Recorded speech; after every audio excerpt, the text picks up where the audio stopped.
이 시간은 서울 마포구 서교동에 위치한 서대문교회 어윤영 목사님의 말씀으로 함께합니다. 사랑하는 청취자 여러분, 그간 평안하셨습니까? 오늘은 요한복음 5장 26절로 27절 말씀을 전해드리겠습니다. 아버지께서 자기 속에 생명이 있음같이 아들에게도 생명을 주어 그 속에 있게 하셨고 또 인자됨으로 말미암아 심판하는 고난을 주셨느니라. 이 말씀을 몇 부분으로 나눠서 살펴보겠습니다. 첫째, 아버지께서 자기 속에 생명이 있음같이 라고 말씀하십니다. 하나님 아버지께서는 태어나지도 창조되지도 않으셨습니다. 아버지는 본래 자신 안에 생명을 가지고 계셨습니다. 그는 바로 살아계신 하나님이십니다. 출애굽기 3장 14절에 하나님께서는 모세에게 말씀하십니다. 나는 스스로 있는 자이니라. 또 하나님께서 이스라엘에게 이르도록 모세에게 말씀하십니다. 스스로 있는 자가 나를 너희에게 보내셨다 하라. 세상에 어떤 생물도 스스로 생명을 가지고 있는 것이 없습니다. 사람도 스스로 생명을 소유하고 있지 않습니다. 사람이나 짐승이나 모든 생물의 생명은 하나님께 받은 것입니다. 그래서 시편 146편 4절에는 말씀합니다. 그의 호흡이 끊어지면 흙으로 돌아가서 그날에 그의 생각이 소멸하리로다. 아버지께서는 자기 안에 생명을 가지고 계셨습니다. 둘째, 아들에게도 생명을 주어 그 속에 있게 하셨고 라고 말씀하십니다. 아버지께서는 독생하신 창조되지 않는 아들에게 자신 안에 있는 이 생명을 아들에게도 주셨습니다.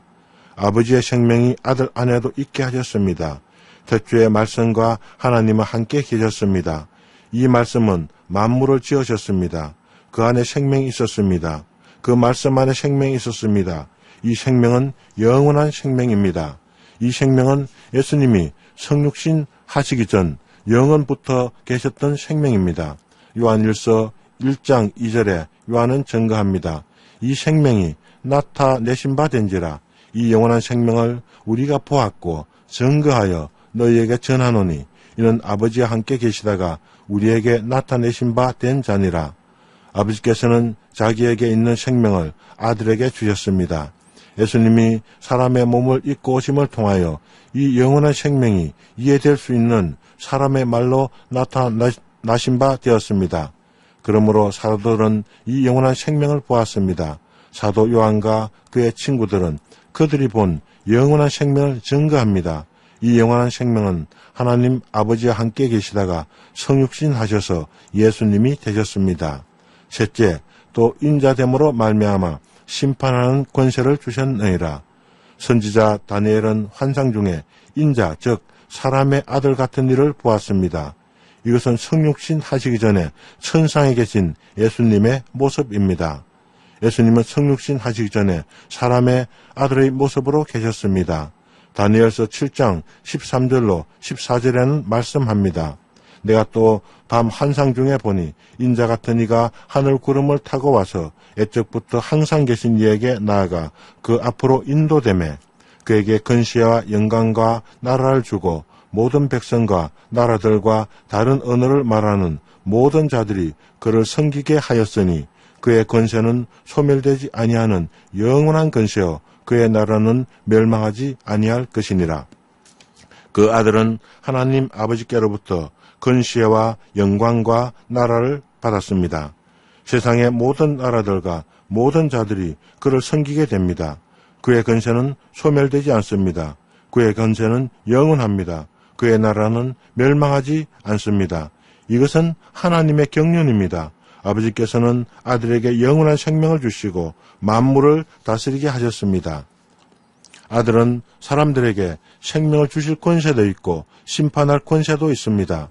요한일서 5장 12절에는 아들이 있는 자에게는 생명이 있고 하나님의 아들이 없는 자에게는 생명이 없느니라 라고 말씀합니다. 이 말씀을 직역하면 아들을 가지고 있는 자는 생명을 가지고 있고 아들을 가지고 있지 않는 자는 생명을 가지고 있지 않다라고 말씀합니다. 그러면 우리가 어떻게 예수께서 주시는 생명을 소유할 수 있습니까? 예수란 이름이 무슨 의미를 가지고 있습니까? 마태복음 1장 21절에는 말씀합니다. 아들을 낳으리니 이름을 예수라 하라. 이는 그가 자기 백성을 그들의 죄에서 구원할 자이심이라. 구약에서 여호수아, 호세아, 요시아는 구원의 의미를 가지고 있습니다. 본래 히브리 말 요시아는 야훼께서 구원하신다라는 의미를 가지고 있습니다. 메시아를 믿는 유대인인 데이비스터는 유대인의 신약 주석이라는 책에서 본래 히브리어로 구원자는 예수아인데 갈릴리 지방에서는 예수아의 아를 발음하지 아니하고 예수로 발음했다고 합니다. 예수란 이름은 자기 백성을 그들의 죄에서 구원할 자이십니다. 죄의 삭은 사망입니다. 사람은 죄로 말미암아 죽습니다. 몸이 죽을 뿐만 아니라 영혼이 이미 죽은 상태입니다. 그러나 예수님은 자기 백성을 저희 죄에서 구원하시는 분이십니다. 죄용사함을 받으면 구원을 얻습니다. 죄용사함을 받으면 생명을 얻습니다. 죄용사함을 받으면 영생을 얻습니다. 요한복음 1장 12절엔 말씀합니다.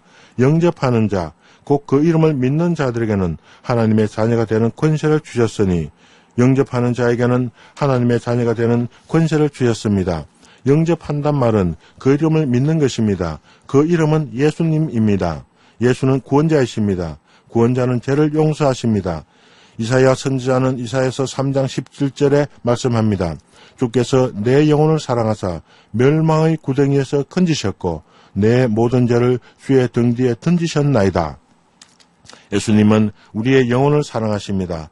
예수님은 우리를 멸망의 구덩이에서 건져하셨습니다. 예수님은 우리의 모든 죄를 그분의 등 뒤에 던지셨습니다. 이사야 선지자는 이사야서 53장 6절에 말씀합니다. 우리는 다 양 같아서 그릇 향하여 각기 제 길로 갔거늘 여호와께서는 우리 무리의 죄악을 그에게 감당시키셨도다. 우리는 모두 죄를 지었습니다. 우리 조상 대대로 죄를 지었습니다. 우리 스스로도 죄를 지었습니다. 우리는 다 양같이 잘못된 길을 갔습니다. 죄악의 길을 갔습니다. 우리가 지은 죄를 돌이킬 수 없습니다. 우리는 양과 같이 길을 잃었습니다. 그러나 야훼 하나님께서는 우리 모두의 죄악을 그에게 담당시키셨습니다. 예수님이 태어나시기 800년 전에 이사야는 이 사실을 알았습니다. 2000년 전에 예수님은 이미 우리의 죄를 담당하셨습니다. 우리의 선한 행위로는 구원을 받을 수 없습니다. 오직 믿음으로 우리는 구원을 받습니다. 예수님은 요한복음 6장 47절에 말씀하십니다. 진실로 진실로 너희에게 이르노니 믿는 자는 영생을 가졌나니. 믿음은 예수님의 하신 일을 믿는 것입니다. 믿음은 예수님의 약속을 믿는 것입니다. 예수님의 말씀을 믿는 자는 심판을 받지 않습니다. 사망에서 생명으로 옮겼습니다. 감사합니다. 주님 안에서 평안하십시오.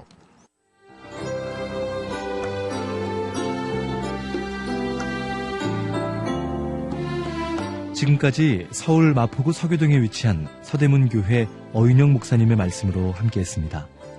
이 방송 들으시고 신앙생활에 도움받기 원하시는 분들은 서울전화 02-3141-5853번 서대문교회나 서울전화 320-0553번 극동방송 양육국으로 문의하시기 바랍니다.